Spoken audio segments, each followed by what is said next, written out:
ಆ ಬೃಹತ್ ಸಮುದ್ರದ ಅಲೆಗಳು ನೂರಾರು ಅಡಿ ಎತ್ತರಕ್ಕೆ ಎದ್ದು ಆ ಒಂದು ಇಡೀ ಸುವರ್ಣ ನಗರಿಯನ್ನೇ ಕಣ್ಣೆದುರೇ ನುಂಗಿ ಹಾಕುವ ದೃಶ್ಯವನ್ನು ಒಮ್ಮೆ ಕಲ್ಪಿಸಿಕೊಂಡ್ರೆ ಮೈ ಜುಮ್ಮನ್ನುತ್ತಲ್ವಾ? ಹೌದು, ಖಂಡಿತ. ಅಂದ್ರೆ ನಾವು ಇತಿಹಾಸವನ್ನು ಸಾಮಾನ್ಯವಾಗಿ ಕಲ್ಲಿನ ಶಾಸನಗಳು ಅಥವಾ ಕೋಟೆಗಳು, ಆಮೇಲೆ ಈ ಅಗೆದಾಗ ಸಿಗುವ ಮಡಕೆ ನಾಣ್ಯಗಳ ಆಧಾರದ ಮೇಲೆ ಅಳಿತೀವಿ. ಭೂಮಿಯ ಮೇಲಿರುವ ಕುರುಹುಗಳನ್ನು ನೋಡಿ ಇಲ್ಲೊಂದು ಸಾಮ್ರಾಜ್ಯವಿತ್ತು ಅಂತ ಖಚಿತಪಡಿಸ್ಕೊಳ್ತೀವಿ ನಾವು. ಆದರೆ ಆ ಭವ್ಯ ಸಾಮ್ರಾಜ್ಯದ ಹೆಜ್ಜೆ ಗುರುತುಗಳು ಕಡಲ ತೀರಕ್ಕೆ ಬಂದು ದಿಢೀರನೆ ಆ ಅಲೆಗಳ ಕೆಳಗೆ ಸಂಪೂರ್ಣವಾಗಿ ಕಣ್ಮರೆಯಾದ್ರೆ ಹೇಗಿರುತ್ತೆ? ಅರೆ, ಆ ಕಣ್ಮರೆಯಾಗುವಿಕೆನೇ ಇತಿಹಾಸವನ್ನು ಒಂದು ದೊಡ್ಡ ನಿಗೂಢ ರಹಸ್ಯವನ್ನಾಗಿ ಮಾಡುತ್ತೆ, ಗೊತ್ತಾ? ಅಂದ್ರೆ ನೂರಾರು ವರ್ಷಗಳ ಕಾಲ ಆ ರಹಸ್ಯ ಕೇವಲ ಕಾವ್ಯಗಳಲ್ಲಿ ಮತ್ತೆ ಜನರ ನಂಬಿಕೆಯಲ್ಲಿ ಮಾತ್ರ ಜೀವಂತವಾಗಿತ್ತು. ಎಕ್ಸಾಕ್ಟ್ಲಿ. ಒಂದು ಪೌರಾಣಿಕ ಕಥೆ ಅಂತ ತಳ್ಳಿ ಹಾಕಿದ್ದ ವಿಷಯ ಇಂದು ವಿಜ್ಞಾನದ ಅತ್ಯಾಧುನಿಕ ಉಪಕರಣಗಳಿಗೆ ಸಿಲುಕಿ ಸತ್ಯದ ರೂಪ ಪಡೆದುಕೊಳ್ಳುತ್ತಿರೋದು ನಿಜಕ್ಕೂ ಬರಗುಗೊಳಿಸುವಂತಿದೆ. ನಿಖರವಾಗಿ. ಸೊ ಇಂದಿನ ನಮ್ಮ ಈ ಆಳವಾದ ವಿಶ್ಲೇಷಣೆಯ ಕೇಂದ್ರ ಬಿಂದು ಅದೇ ರಹಸ್ಯ. ನಮ್ಮ ಮುಂದಿರುವ ಇಂದಿನ ಆಕರಗಳ ರಾಶಿಯನ್ನು ಗಮನಿಸಿ. ಒಂದೆಡೆ ಮಹಾಭಾರತ, ಹರಿವಂಶ ಮತ್ತು ವಿಷ್ಣು ಪುರಾಣದಂತಹ ಪ್ರಾಚೀನ ಗ್ರಂಥಗಳ ಉಲ್ಲೇಖಗಳು. ಕರೆಕ್ಟ್. ಮತ್ತು ಇನ್ನೊಂದೆಡೆ ಗುಜರಾತ್ ಕರಾವಳಿಯಲ್ಲಿ ರಾಷ್ಟ್ರೀಯ ಸಾಗರಶಾಸ್ತ್ರ ಸಂಸ್ಥೆ ಅಂದ್ರೆ NIO ಮತ್ತು ಡಾಕ್ಟರ್ SR ರಾವ್ ಅವರಂತಹ ಪುರಾತತ್ವ ಶಾಸ್ತ್ರಜ್ಞರು ನಡೆಸಿದ ಸಮುದ್ರಾಳದ ಉತ್ಖನನದ ವರದಿಗಳು. ಈ ಎರಡೂ ವಿಭಿನ್ನ ಮೂಲಗಳನ್ನು ಆಧಾರವಾಗಿಟ್ಕೊಂಡು ಕೇವಲ ಒಂದು ನಗರವಾಗಿರದೆ ಸಮುದ್ರದ ಒಡಲಿನಲ್ಲಿ ಮೌನವಾಗಿ ಮಲಗಿರುವ ಶ್ರೀಕೃಷ್ಣನ ಪವಿತ್ರ ನಗರಿ ದ್ವಾರಕಾ. ಹೌದು, ದ್ವಾರಕೆಯ ಕಥೆಯನ್ನು ನಾವು ಒಡೆದು ನೋಡಲಿದ್ದೇವೆ. ಇದು ಭಕ್ತಿ ಮತ್ತು ವಿಜ್ಞಾನ ಮುಖಾಮುಖಿಯಾಗುವ ಬಿಂದು ಅಂತಲೇ ಹೇಳಬಹುದು. ಹೌದು, ಆ ಸುವರ್ಣ ವೈಭವ, ಅದರ ಭೀಕರ ಅಂತ್ಯ ಮತ್ತು ಇಂದಿನ ವಿಜ್ಞಾನಕ್ಕೆ ಅದು ಒದಗಿಸುತ್ತಿರುವ ಸಾಕ್ಷ್ಯಗಳು, ಇವೆಲ್ಲವನ್ನು ಈ ಡೀಪ್ ಡೈವ್ನಲ್ಲಿ ಅರ್ಥ ಮಾಡ್ಕೊಳ್ಳೋಣ ಬನ್ನಿ. ಖಂಡಿತ. ಈ ವಿಶ್ಲೇಷಣೆಯ ಅತ್ಯಂತ ರೋಚಕ ಭಾಗ ಏನಂದ್ರೆ, ಲಭ್ಯವಿರುವ ಈ ಪುರಾತತ್ವ ವರದಿಗಳು ಕೇವಲ ಕಲ್ಲುಗಳನ್ನು ಪತ್ತೆ ಹಚ್ಚಿಲ್ಲ. ಅವು ಸಾವಿರಾರು ವರ್ಷಗಳ ಹಿಂದಿನ ಇಂಜಿನಿಯರಿಂಗ್ ಕೌಶಲ್ಯವನ್ನು, ಸಮುದ್ರದ ಅಲೆಗಳ ವಿರುದ್ಧ ಹೋರಾಡಿ ನಿಂತ ಒಂದು ಬೃಹತ್ ಬಂದರು ನಗರದ ಕುರುಹಗಳನ್ನು ಹೊರತೆಗೆದಿವೆ. ಆಕ್ಚುಲಿ ಈ ಮೂಲಗಳು ನಮ್ಮ ಪ್ರಾಚೀನ ಇತಿಹಾಸದ ಕಾಲಗಣನೆಯನ್ನೇ ಪ್ರಶ್ನಿಸುವಂತೆ ಮಾಡುತ್ತವೆ. ಹಾಗಾದ್ರೆ ಯಾವುದೇ ವಿಳಂಬವಿಲ್ಲದೆ ಈ ಕಥೆಯ ಆರಂಭಕ್ಕೆ ಹೋಗೋಣ. ನಮ್ಮ ಮೂಲಗಳ ಪ್ರಕಾರ ದ್ವಾರಕೆಯ ನಿರ್ಮಾಣದ ಹಿಂದಿನ ಕಾರಣವೇ ಒಂದು ದೊಡ್ಡ ರಾಜಕೀಯ ಮತ್ತು ಸಾಮಾಜಿಕ ಸ್ಥಳಾಂತರ. ಹೌದು, ಮಥುರೆಯಿಂದ ವಲಸೆ. ಕರೆಕ್ಟ್.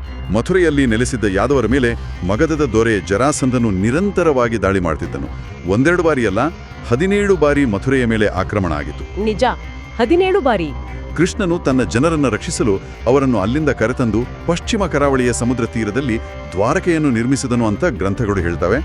ಆದರೆ ನನಗಿಲ್ಲೊಂದು ಪ್ರಶ್ನೆ ಕಾಡುತ್ತೆ. ಹೇಳಿ. ಕೇವಲ ಶತ್ರುಗಳಿಂದ ಅಡಗಿಕೊಳ್ಳಲು ಒಂದು ಸುರಕ್ಷಿತ ಜಾಗ ಬೇಕಿದ್ರೆ ಯಾವುದಾದ್ರೂ ದಟ್ಟವಾದ ಕಾಡು ಅಥವಾ ಬೆಟ್ಟದ ಮೇಲಿನ ಕೋಟೆಯನ್ನು ಆರಿಸಿಕೊಳ್ಬೋದಿತ್ತಲ್ವಾ? ಸಮುದ್ರದ ಅಂಚಿನಲ್ಲಿ ಭವಿಷ್ಯದಲ್ಲಿ ಅಲೆಗಳ ಹೊಡೆತಕ್ಕೆ ಸಿಲುಕುವ ಅಪಾಯವಿದ್ರೂ ಇಷ್ಟೊಂದು ಬೃಹತ್ ಸುವರ್ಣ ನಗರಿಯನ್ನು ಕಟ್ಟುವ ಅಗತ್ಯವೇನಿತ್ತು? ಆ ಪ್ರಶ್ನೆಗೆ ಉತ್ತರ ಕೃಷ್ಣನ ದೂರದೃಷ್ಟಿಯಲ್ಲಿದೆ. ಪ್ರಾಚೀನ ಗ್ರಂಥಗಳ ಉಲ್ಲೇಖಗಳು ಮತ್ತೆ ಐತಿಹಾಸಿಕ ವಿಶ್ಲೇಷಣೆಗಳ ಪ್ರಕಾರ ಆ ವಲಸೆ ಕೇವಲ ಪ್ರಾಣ ಉಳಿಸಿಕೊಳ್ಳುವ ಓಟವಾಗಿರಲಿಲ್ಲ. ನಿರಂತರ ಯುದ್ಧಗಳಿಂದಾಗಿ ಮಥುರೆಯಲ್ಲಿ ಆರ್ಥಿಕತೆ, ಕಲೆ ಮತ್ತೆ ಸಾಮಾಜಿಕ ನೆಮ್ಮದಿ ಸಂಪೂರ್ಣವಾಗಿ ನಾಶವಾಗಿತ್ತು. ಒಂದು ಸಮಾಜವು ಭೌತಿಕವಾಗಿ ಅಭದ್ರತೆಯಿಂದ ಕೂಡಿದ್ದಾಗ ಅಲ್ಲಿ ಯಾವುದೇ ಅಭಿವೃದ್ಧಿ ಸಾಧ್ಯವಿಲ್ಲ, ಗೊತ್ತಾ? ಖಂಡಿತ. ನೆಮ್ಮದಿ ಇಲ್ಲದೆ ಏನು ಮಾಡಕ್ಕಾಗಲ್ಲ. ಎಕ್ಸಾಕ್ಟ್ಲಿ. ಕೃಷ್ಣನಿಗೆ ಬೇಕಾಗಿದ್ದು ಕೇವಲ ಒಂದು ನಿರಾಶ್ರಿತರ ಶಿಬಿರವಲ್ಲ, ಬದಲಾಗಿ ಸ್ವತಂತ್ರವಾಗಿ, ಭದ್ರವಾಗಿ ಮತ್ತೆ ಆರ್ಥಿಕವಾಗಿ ಸ್ವಾವಲಂಬಿಯಾಗಿ ಬೆಳೆಯಬಲ್ಲ ಒಂದು ಆದರ್ಶ ರಾಜ್ಯ. ಅಂದ್ರೆ ಇದೊಂದು ಯುಟೋಪಿಯನ್ ಸಮಾಜದ ಪರಿಕಲ್ಪನೆ ಅಂತ ಹೇಳ್ಬೋದಾ? ಖಂಡಿತ ಹೇಳಬಹುದು. ಭೌಗೋಳಿಕವಾಗಿ ಆ ಸ್ಥಳದ ಆಯ್ಕೆಯ ಹಿಂದಿನ ತರ್ಕವನ್ನು ಒಮ್ಮೆ ಗಮನಿಸಿ.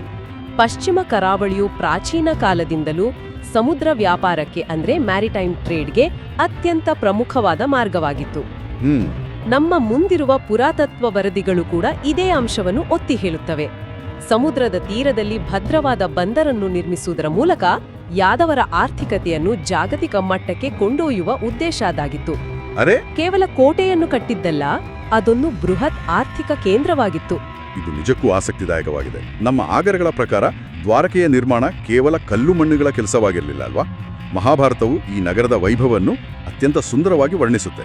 ಹೌದು, ವಿಶ್ವಕರ್ಮನೇ ಕಟ್ಟಿದ್ದು ಅಂತ. ಕರೆಕ್ಟ್. ವಿಶ್ವಕರ್ಮನು ಈ ನಗರವನ್ನು ನಿರ್ಮಿಸಿದನೆಂದು ಅಲ್ಲಿನ ಅರಮನೆಗಳು ಸುವರ್ಣ, ಬೆಳ್ಳಿ ಮತ್ತು ಬೆಲೆಬಾಳುವ ಹರಳುಗಳಿಂದ ಅಲಂಕೃತವಾಗಿದ್ದು ಉಲ್ಲೇಖಿಸಲಾಗಿದೆ.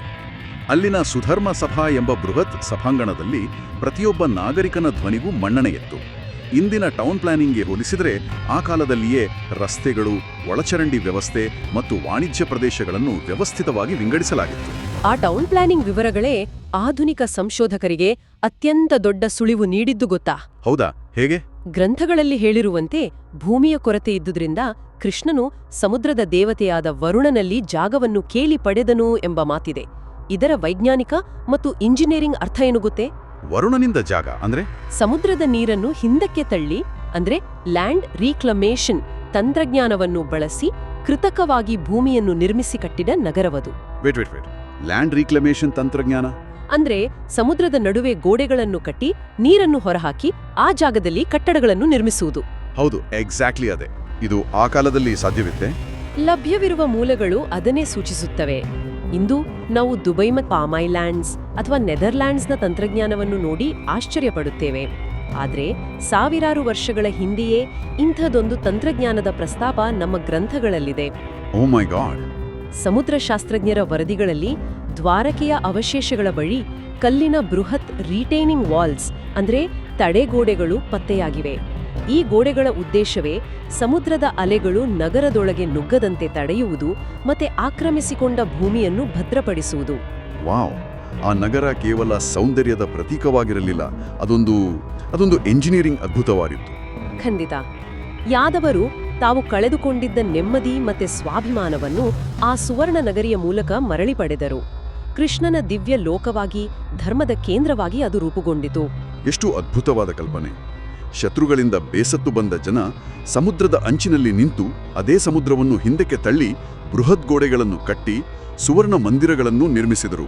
ಪ್ರತಿಯೊಂದು ಕಲ್ಲು ಒಂದು ವಿಜಯದ ಸಂಕೇತವಾಗಿತ್ತು. ನಿಜ. ಆದರೆ ಇಲ್ಲಿಯೇ ಕಥೆ ಒಂದು ಭೀಕರ ತಿರುವನ್ನು ಪಡೆದುಕೊಳ್ಳುತ್ತೆ. ಹೌದು, ಆ ದುರಂತ ಅಂತ್ಯ. ಉತ್ತುಂಗದಲ್ಲಿದ್ದ ಈ ಭವ್ಯ ನಗರಿಗೆ ಕೊನೆಗೇನಾಯಿತು? ನಮ್ಮ ಮೂಲಗಳು ವಿವರಿಸುವ ಆ ಅಂತ್ಯದ ದೃಶ್ಯ ನಿಜಕ್ಕೂ ಮನಕಲಕುವಂತಿದೆ. ಮಹಾಭಾರತ ಯುದ್ಧದ ನಂತರ 36 ವರ್ಷಗಳು ಕಳೆಯುತ್ತವೆ. ಯಾದವರ ನಡುವೆ ಸಿವಿಲ್ ವಾರ್ ಅಂದ್ರೆ ಅಂತರ್ಯುದ್ಧ ಏರ್ಪಡುತ್ತೆ. ಶ್ರೀಕೃಷ್ಣನು ತನ್ನ ಭೌತಿಕ ದೇಹವನ್ನು ತ್ಯಜಿಸಿ ಭೂಮಿಯನ್ನು ತೊರೆಯುತ್ತಾನೆ. ಆತ ನಿರ್ಗಮಿಸಿನ ಬೆನ್ನಲ್ಲೇ ಆ ಕ್ಷಣದವರೆಗೂ ನಗರವನ್ನು ರಕ್ಷಿಸುತ್ತಿದ್ದ ಪ್ರಕೃತಿ ಇದ್ದಕ್ಕಿದ್ದಂತೆ ತನ್ನ ರೌದ್ರಾವತಾರವನ್ನು ತೋರುತ್ತೆ. ಬೃಹತ್ ಸಮುದ್ರದ ಅಲೆಗಳು ಇಡೀ ದ್ವಾರಕೆಯನ್ನು ನುಂಗಿಬಿಡ್ತವೆ. ಕೃಷ್ಣನ ನಿರ್ಗಮನದ ತಕ್ಷಣವೇ? ಹೌದು. ಗ್ರಂಥಗಳ ಸಾಲುಗಳು ಹೇಳುತ್ತವೆ, ಕೃಷ್ಣನು ಹೊರಟ ತಕ್ಷಣ ಸಮುದ್ರವು ನಗರವನ್ನು ಆವರಿಸಿತು ಅಂತ. ಇದು ನನ್ನನ್ನು ತುಂಬಾ ಕಾಡುವ ಪ್ರಶ್ನೆಗೆ ಎಡೆ ಮಾಡಿಕೊಡುತ್ತೆ. ಏನದು? ಇಷ್ಟು ಶಕ್ತಿಯುತವಾದ ಭದ್ರವಾದ ನಗರ ಯಾವುದೇ ಪರಕೀಯರ ದಾಳಿಯಿಂದ ನಾಶವಾಗಲಿಲ್ಲ. ಬದಲಾಗಿ ಕೃಷ್ಣನ ನಿರ್ಗಮನದೊಡನೆ ಪ್ರಕೃತಿಗೆ ಶರಣಾಯಿತು. ಈ ತಾಳೆ ಹೇಗೆ ಸಾಧ್ಯ? ನಗರದ ಅಸ್ತಿತ್ವವು ಕೃಷ್ಣನ ಇರುವಿಕೆಯೊಂದಿಗೆ ನೇರವಾಗಿ ನಿಯಂತ್ರಿಸಲ್ಪಡುತ್ತಿತ್ತಾ? ಇದು ಆಳವಾದ ಪ್ರಶ್ನೆ. ಈ ಘಟನೆಯನ್ನು ನಾವು 2 ದೃಷ್ಟಿಕೋನಗಳಿಂದ ವಿಶ್ಲೇಷಿಸಬೇಕು. ಮೊದಲನೆಯದು ತಾತ್ವಿಕ ದೃಷ್ಟಿಕೋನ. ಓಕೆ. ಭಾರತೀಯ ಚಿಂತನೆಗಳಲ್ಲಿ ಕಾಲ ಅಂದ್ರೆ ಸಮಯ ಎಂಬುದು ಅತ್ಯುನ್ನತ ಶಕ್ತಿ. ಸೃಷ್ಟಿ, ಸ್ಥಿತಿ ಮತ್ತೆ ಲಯ ಪ್ರಕೃತಿಯ ಅನಿವಾರ್ಯ ನಿಯಮ. ದ್ವಾರಕೆಯು ಕೃಷ್ಣನ ಸಂಕಲ್ಪದ ಮೇರೆಗೆ ಸೃಷ್ಟಿಯಾಯಿತು.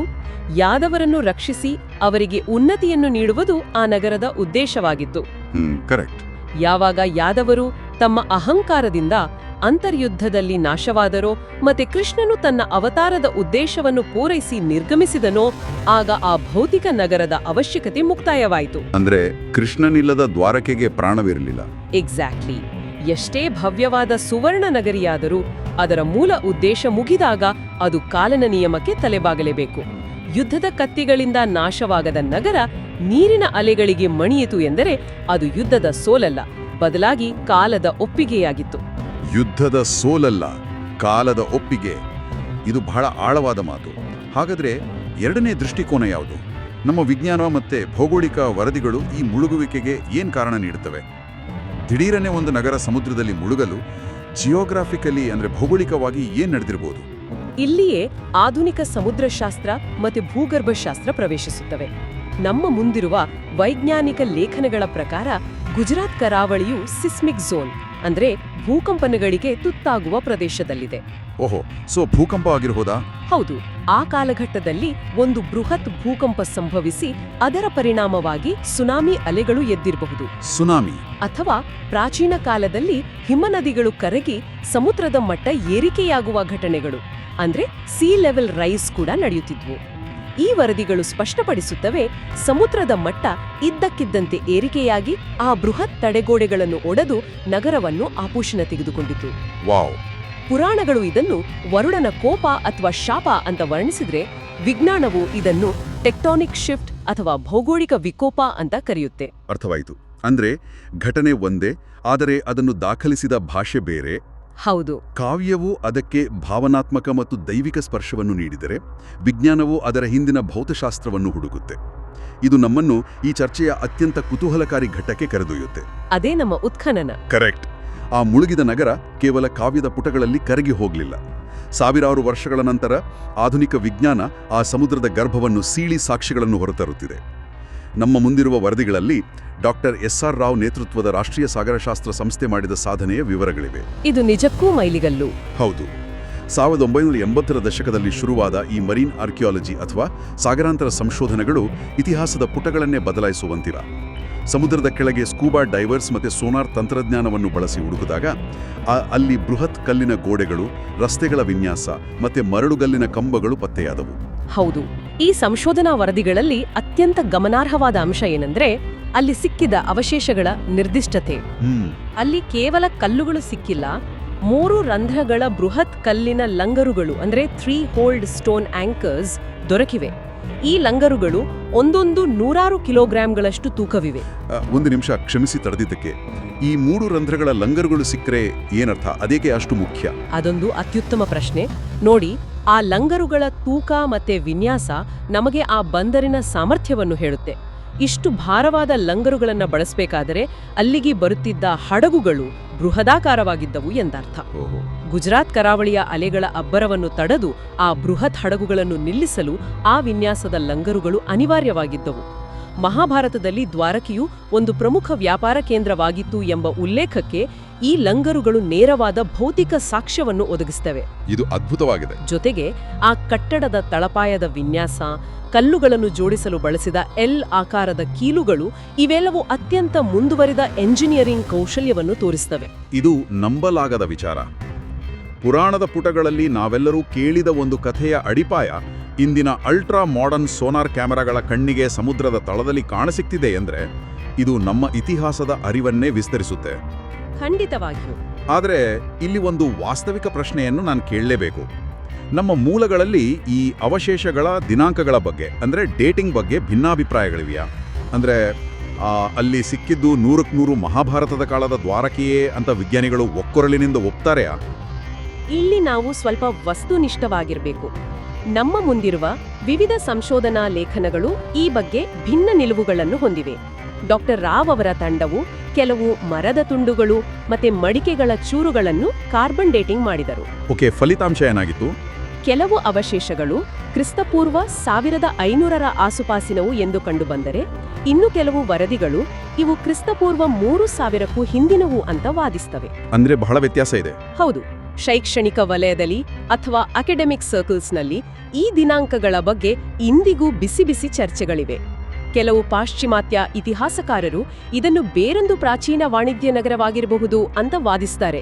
ಆದರೆ ಭಾರತೀಯ ಪುರಾತತ್ವ ಶಾಸ್ತ್ರಜ್ಞರು ಅವರು ಗ್ರಂಥಗಳ ಭೌಗೋಳಿಕ ವರ್ಣನೆ, ಅಂದ್ರೆ ಗೋಮತಿ ನದಿ ಸಮುದ್ರವನ್ನು ಸೇರುವ ಜಾಗ ಮತ್ತೆ ಈ ಉತ್ಖನನದ ಜಾಗ ನಿಖರವಾಗಿ ತಾಳೆಯಾಗುವುದನ್ನು ಬಲವಾದ ಸಾಕ್ಷ್ಯವಾಗಿ ನೀಡುತ್ತಾರೆ.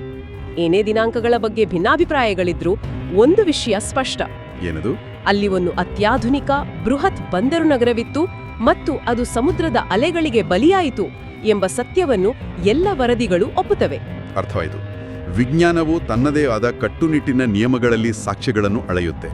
ಆದರೆ ಆ ದಿನಾಂಕಗಳ ಚರ್ಚೆ ಆಚೆಗೂ ಈ ಆವಿಷ್ಕಾರದ ಮಹತ್ವ ಅಪಾರವಾದದ್ದು ಅಲ್ವಾ?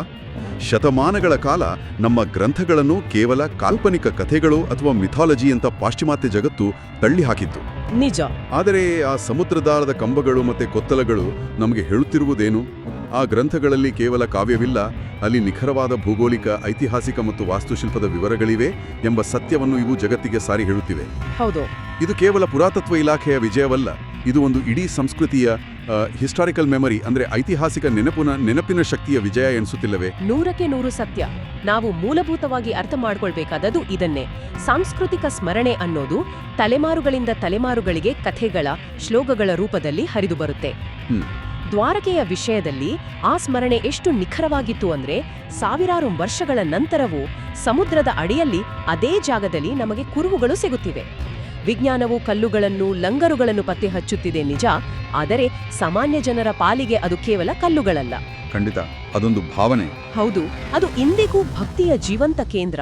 ವಿಜ್ಞಾನವು ತನ್ನ ಸತ್ಯವನ್ನು ಶೋಧಿಸುತ್ತಿದ್ದರೆ, ನಂಬಿಕೆಯು ಆ ಸಾಕ್ಷ್ಯಗಳಲ್ಲಿ ಅದ್ಭುತ ಇತಿಹಾಸವನ್ನು ದರ್ಶಿಸುತ್ತಿದೆ. ಇವೆರಡರ ಸಮಾಗಮವೇ ದ್ವಾರಕೆಯ ನಿಜವಾದ ಸೌಂದರ್ಯ. ನಿಜಕ್ಕೂ ಇದೊಂದು ಅದ್ಭುತವಾದ ಪಯಣ. ನಾವು ಚರ್ಚಿಸಿದ ಈ ಸಂಪೂರ್ಣ ವಿಶ್ಲೇಷಣೆಯನ್ನು ಒಮ್ಮೆ ಕ್ರೋಢೀಕರಿಸೋಣ.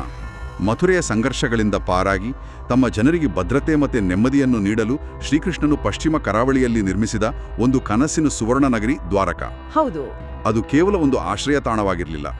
ಭೂಮಿಯನ್ನು ಸಮುದ್ರದಿಂದ ಹಿಂದಕ್ಕೆ ಪಡೆದು ಅತ್ಯಾಧುನಿಕ ಎಂಜಿನಿಯರಿಂಗ್ ಬಳಸಿ ಕಟ್ಟಿದ ಒಂದು ಆದರ್ಶ ಆರ್ಥಿಕ ಮತ್ತು ಸಾಂಸ್ಕೃತಿಕ ರಾಜಧಾನಿ. ಧರ್ಮ ಮತ್ತು ಭಕ್ತಿಯ ದಿವ್ಯ ಲೋಕವಾಗಿ ಮೆರೆದ ಆ ನಗರಿ ಕೃಷ್ಣನ ನಿರ್ಗಮನದ ಬೆನ್ನಲ್ಲೇ ಆ ಪ್ರಕೃತಿಯ ಅನಿವಾರ್ಯ ನಿಯಮಕ್ಕೆ ತಲೆಬಾಗಿ ಬೃಹತ್ ಸುನಾಮಿ ಅಥವಾ ಭೌಗೋಳಿಕ ಬದಲಾವಣೆಗಳಿಗೆ ಸಿಲುಕಿ ಸಮುದ್ರದ ಗರ್ಭವನ್ನು ಸೇರಿತು. ಕರೆಕ್ಟ್. ಇದೊಂದು ದುರಂತ ಅಂತ್ಯ ಎನಿಸಿದರೂ ಇಂದು ಅದೇ ಸಮುದ್ರದ ಆಳದಲ್ಲಿ ಗುಜರಾತ್ ಕರಾವಳಿಯ ಬಳಿ ಸಿಗುತ್ತಿರುವ ಪುರಾತನ ಗೋಡೆಗಳು, ಬೃಹತ್ ಲಂಗರುಗಳು ಇಡೀ ಜಗತ್ತಿಗೆ ಒಂದು ಅಚ್ಚರಿಯಾಗಿ ಪರಿಣಮಿಸಿವೆ. ಇದು ಕೇವಲ ಒಂದು ನಗರದ ಮುಳುಗುವಿಕೆಯ ಕತೆ ಅಲ್ಲ, ಬದಲಾಗಿ ನಮ್ಮ ಪ್ರಾಚೀನ ಇತಿಹಾಸದ ಸತ್ಯಾಸತ್ಯತೆಗಳನ್ನು ಸಾಬೀತುಪಡಿಸುತ್ತಿರುವ ವಾಸ್ತವ. ಹೌದು, ಲಭ್ಯವಿರುವ ಈ ಎಲ್ಲಾ ಮೂಲಗಳನ್ನು ಒಗ್ಗೂಡಿಸಿ ನೋಡಿದಾಗ ನಮ್ಗೆ ಅರಿವಾಗುವುದೇನೆಂದ್ರೆ, ಕಾಲಘಟ್ಟಗಳು ಬದಲಾದರೂ, ನಾಗರಿಕತೆಗಳು ಮುಳುಗಿದ್ರೂ ಅವುಗಳ ಹಿಂದಿನ ಮೌಲ್ಯಗಳು ನಾಶವಾಗೋದಿಲ್ಲ. ಆ ಸಮುದ್ರದಾಳದ ಪ್ರತಿಯೊಂದು ಕಲ್ಲು ಅಂದು ಅಲ್ಲಿ ನೆಲೆಸಿದ್ದ ಜನರ ಬದುಕು, ಕೌಶಲ್ಯ ಮತ್ತೆ ಇಂಜಿನಿಯರಿಂಗ್ ಅದ್ಭುತವನ್ನು ಇಂದಿಗೂ ಇಡೀ ಜಗತ್ತಿಗೆ ಪಿಸುಗುಡುತ್ತಿದೆ. ವಾವ್, ಎಷ್ಟು ಚೆನ್ನಾಗಿ ಹೇಳಿದ್ರಿ. ಇದು ನಮ್ಮ ಗತಕಾಲವನ್ನು ಅರ್ಥ ಮಾಡಿಕೊಳ್ಳಲಿರುವ ಒಂದು ಪಾರದರ್ಶಕ ಕಿಟಕಿಯಷ್ಟೇ. ಖಂಡಿತ. ಈ ಆಳವಾದ ವಿಶ್ಲೇಷಣೆಯನ್ನು ಮುಕ್ತಾಯಗೊಳಿಸುವ ಮುನ್ನ ಈ ಎಲ್ಲಾ ಚರ್ಚೆಗಳಾಚೆಗೆ ನಾವೆಲ್ಲರೂ ಯೋಚಿಸಬೇಕಾದ ಒಂದು ಆಳವಾದ ಪ್ರಚೋದನಾತ್ಮಕ ವಿಚಾರವೊಂದನ್ನು ಮಂಡಿಸಲು ಬಯಸುತ್ತೇನೆ. ಖಂಡಿತ, ಹೇಳಿ. ಆರಂಭದಲ್ಲಿ ಆ ಸಮುದ್ರದ ಅಲೆಗಳು ದ್ವಾರಕೆಯನ್ನು ನುಂಗಿಬಿಟ್ಟವು, ನಾಶಪಡಿಸಿದವು ಅಂತ ನಾವು ಓದಿದ್ದೇವೆ. ಅದು ನಮಗೆ ದುರಂತವಾಗಿ ಕಾಣುತ್ತೆ. ಆದರೆ ಒಮ್ಮೆ ಯೋಚಿಸಿ ನೋಡಿ, ದ್ವಾರಕೆಯಂತಹ ಸುವರ್ಣ ನಗರಿ ಭೂಮಿಯ ಮೇಲೆಯೇ ಹಾಗೆ ಉಳಿದಿದ್ರೆ ಏನಾಗುತ್ತಿತ್ತು?